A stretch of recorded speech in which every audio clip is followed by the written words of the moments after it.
I'm going to talk about scanf here just for a minute. We're not going to do a lot with scanf right now, but we will do more with it in the next chapter when we talk about web programming, because I'm going to use scanf to retrieve information from a form off of the internet.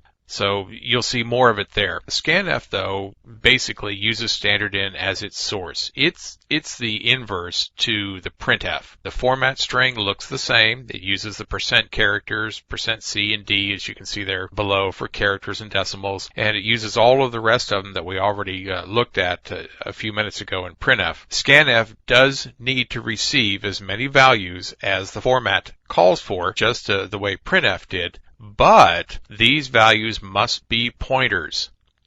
Must be pointers. Think about what's happening here. Scanf is reading the standard input or a redirect of a file, and it's looking for things like this character or a decimal. It ignores white space. So when somebody's typing something in, they could type in any amount of white space here, as long as they typed a single character to start with and then some kind of a number to end this up with. Scanf is not very good for taking in human input because it is very particular, and you have to get the white space just right, or you have to have other characters in there properly, exactly right, the way you've written the scanf. So it's really touchy for that. But it is pretty good for reading machine information. If you know that a program has created an amount of output, and you know what that output's going to look like. It's going to be in characters and decimals and integers and floats and all of those kinds of things.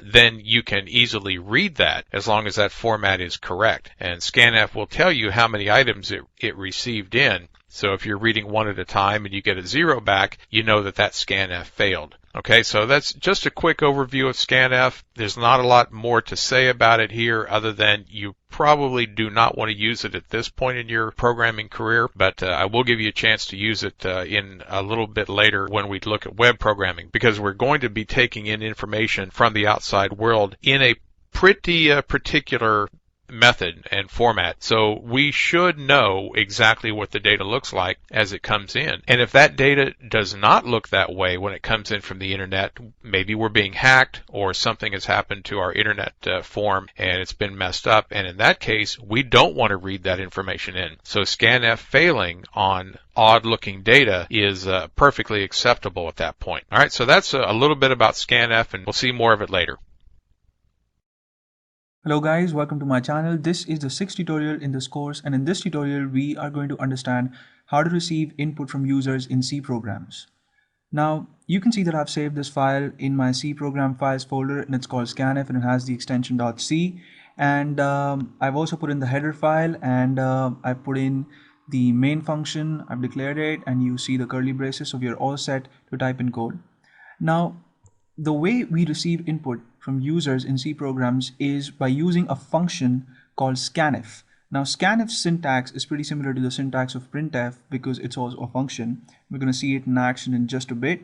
But what we're going to do is we are going to create a variable first, and we're going to do that because the input that we're going to receive from the user, we'll have to store it somewhere, right? So we store it in the location of the variable in the memory, and for this program I'm going to create an integer, and we're going to use an integer variable, and we'll have to declare the integer first, and you do that by typing in int space name of the variable, which well, let me just call it a.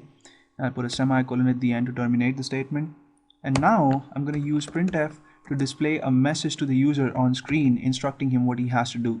So we'll just display enter a number, put a colon at the end, I put a semicolon to terminate this statement, and now we're going to type in scanf, and we just type in scanf followed up with a pair of parentheses, and scanf receives two arguments. The first one informs scanf the kind of input that it has to receive, and since we're dealing with an integer here, we'll have to type in the %d format specifier.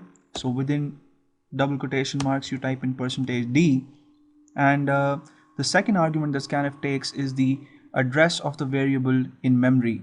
And the way you obtain the address of a variable from its name is by using the address of operator, and which is the ampersand symbol or the and symbol, right? So firstly the two arguments have to be separated with the comma symbol. So you put in a comma and then you type in the ampersand symbol and then the name of the variable, which is a, right? You put in a semicolon to terminate this statement. And now we'll type in printf again. We'll use printf, but this time to display the value that has been obtained as input.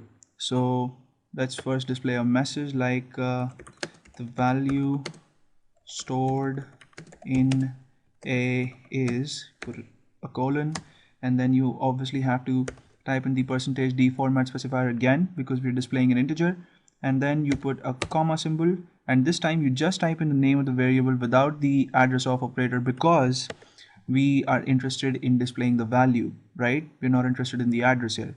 You put a semicolon to terminate this statement, save the file, and now I'll click on build and run to see what happens.